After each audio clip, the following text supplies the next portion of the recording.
The Ben Simmons situation is hilarious. That's the best way I can put it. It's hilarious to me that the situation has become as complicated as it is. From Ben Simmons wanting out, to the front office return demands in a trade, to what Ben Simmons' actual value is. It's all hilarious to me.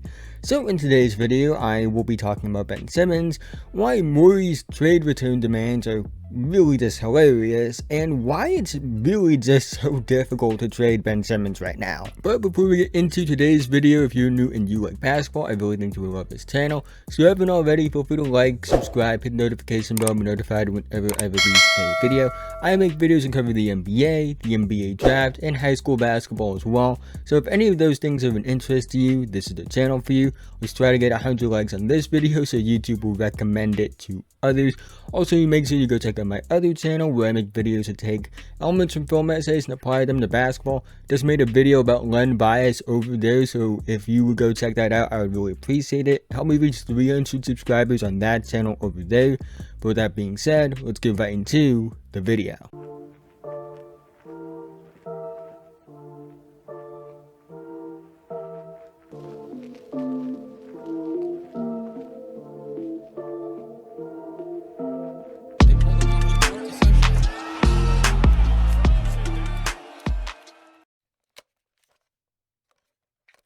Let me make it very clear, Ben Simmons isn't a bad player. Does he have bad playoff series? Yes. Is his lack of improvement as a scorer concerning? Yes, it is. However, he is one of the best defensive players in the league. He's one of the best passers in the league. He's 6'10", 240 pounds, really athletic with a good handle. So that's still, to me, one of the 30 to 40 best players in the NBA. What he's good at, he's really good at. However, due to a lack of aggression as a scorer and his lack of shooting, he is limited, especially in the playoffs. Teams will go under the screen in the PNR, they will leave him on an island on the perimeter. This has led to bad spacing for the team's franchise player, Joel Embiid. So despite being a very talented player, Ben Simmons' biggest flaws limit his overall effectiveness on offense and impact the rest of the team's spacing on offense. He's a terrific free throw shooter, so you can't have him in the game during crunch time.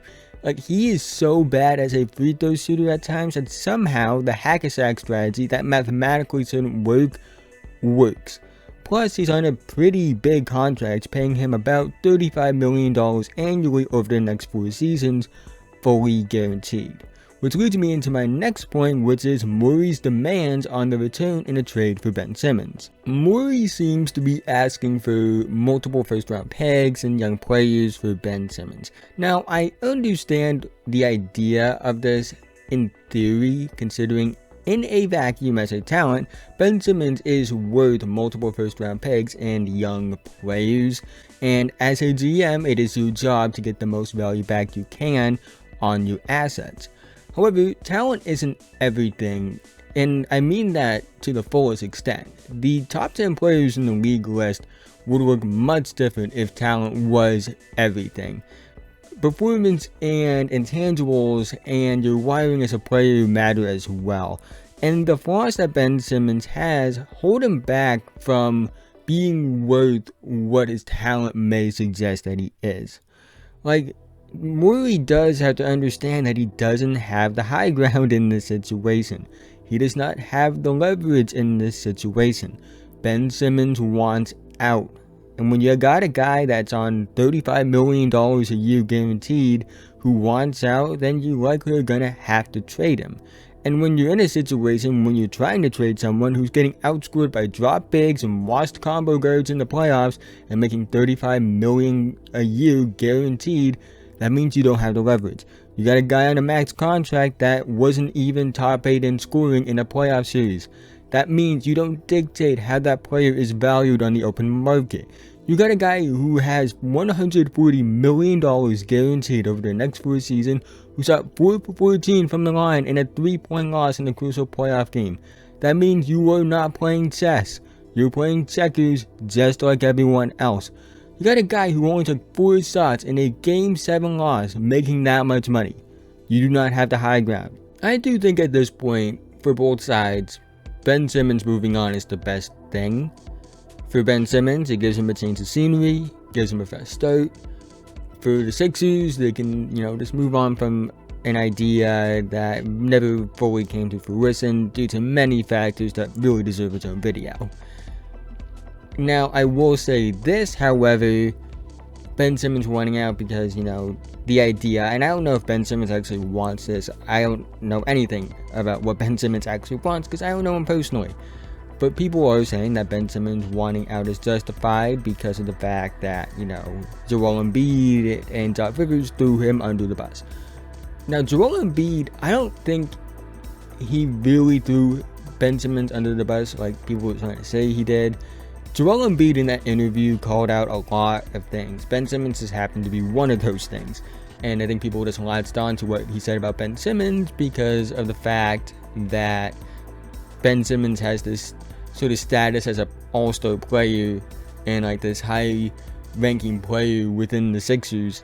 So it stood out more, but Joel Embiid called out a lot of things in that game. And then Doc Rivers, the question that was asked wasn't the most professional, to say the least. I wouldn't ask that after the Game 7 loss about, you player like that. I don't think he answered it great, but it wasn't a good question to begin with. Now, overall, I don't think Ben Simmons has a right to be mad about the way the team might view him right now, and players might view him right now. Especially when, again, you average under 10 points per game in a playoff series when you're the second highest paid player of the team or something like that. When you pass up open shots. And the thing is, he was bad in that series, and it wasn't because he was forcing the issue or because, shots weren't falling like you see with most cases of bad playoff series. He had a bad series because he didn't enforce his will enough on the game. He had a bad series because of the fact that he refused to take shots, because he was missing free throws and they were encouraging that, and he just lacked confidence and things like that. There's a whole other side of this with Ben Simmons that, I think again, it's another topic that will be for another day. That day probably will never happen on this channel, but at the same time, he was getting outplayed by a lot of players that he just shouldn't have in that series. On both sides, there were times Tyrese Maxey was outplaying him. Like, that's how bad he was. And that's no disrespect to Tyrese Maxey. He's one of my favorite players in the NBA, but he's a rookie, and Ben Simmons is making $35 million a year to be this all-star, all-defensive, all-NBA kind of guy, and he's just not. I know we had good assist numbers, I know we had good rebound numbers, but when you're being paid $35 million a year, you have to do more than this rebound, defend, and pass. You have to score. Because you can find guys that can rebound, defend, and pass. You can. They may not do it to the level Ben Simmons does, but you can find it for a lot cheaper, and those skills, are a luxury, per se. They have an impact on the game, no doubt. But when you're making $35 million a year, you need to score.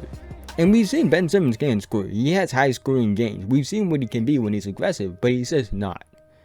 And I think the idea of trading for Ben Simmons comes down to you believing or not believing in the idea that he can be more aggressive, he's going to improve this and that.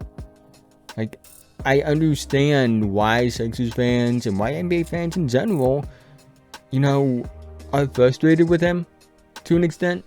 Like, with the workout videos and with all this stuff. Like, he just hasn't shown a lot of improvement in areas that he needs to. Minus defense, obviously. I do think he deserves more credit for improving the way he has on defense. But overall, I understand why people are frustrated with him.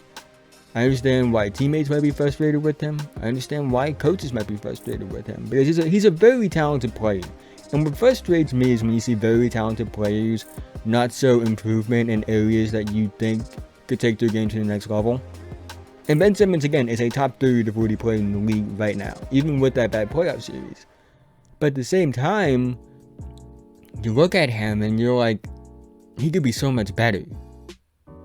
And the fact that you can be as good as you are and still be viewed as a disappointment, and people can justify why they call you a disappointment, Like, that's something that's very frustrating about a player. And again, it's going to be very interesting to see how they move on from this deal. But that's the end of this video. If you made it to this point, thank you so much. Again, if you haven't already, like, subscribe, do all those things, be a big help to me. Let me know what you think about this whole Ben Simmons situation in the comment section below. I obviously find it hilarious. Again, you can read the title of the video, you would know that. But who do you think is going to trade for him? What do you think, like, the ideal package looks like? Like, what do you think he's going to go for? Will he be traded at all? Like, we'll love to hear that stuff in the comment section below. Again, go check out the run bias video. Link to those videos will be in the description below and in the pinned comment as well, so you can go check it out. I would really appreciate that. I put a lot of time and effort into it. But with that being said, have a nice day.